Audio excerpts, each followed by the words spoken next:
जमाने की बात है, एक छोटे से गांव में एक राजा और रानी रहते थे। उनका एक बहुत ही प्यारा बेटा था।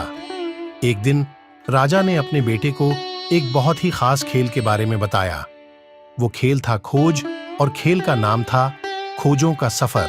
राजा ने कहा, बेटा, यह खेल बहुत ही रोमांचक है। तुम्हें बाहर निकलकर गांव की खोज में निकलना होगा। हर चरण पर तुम्हें खोज में कुछ नया और रोचक मिलेगा। बेटा ने उत्साह से हां कहा। वह जल्द ही गांव से बाहर निकला। पहले उसने एक छोटे से झरने का पानी देखा। वह रुका और सोचने लगा, क्या यह पानी भी खोजों का हिस्सा हो सकता है? ठीक जब वह उस पानी के पास पहुंचा तो ठोस तालीम के साथ रुके। वहां एक चिट्ठी मिली।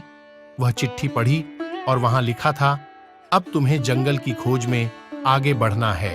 पर जब उसने वन्य जानवर के पास जाने की कोशिश की तो संभावनाओं को बढ़ाने के लिए थोड़ा वक्त दें। वहां से एक और चिट्ठी मिली। वह चिट्ठी पढ़ी, अब तुम्हें पहाड़ों की खोज में आगे बढ़ना है। बेटा ने पहाड़ों की ओर रुख किया। वहां उसने एक गुफा देखी। वह गुफा भी कुछ रहस्यमय लग रही थी।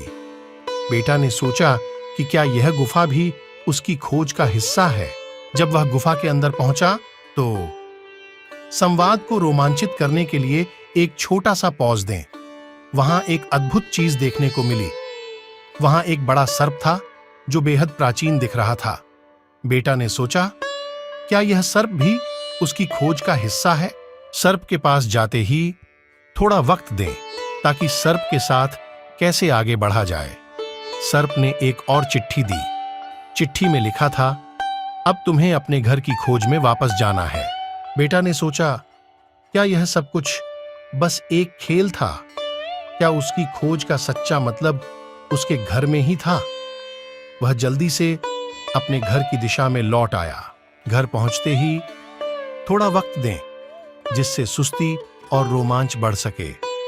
उसने अपने पिता को देखा जो खुश थे कि उनका बेटा सफलता के सफर में इतना आगे बढ़ गया।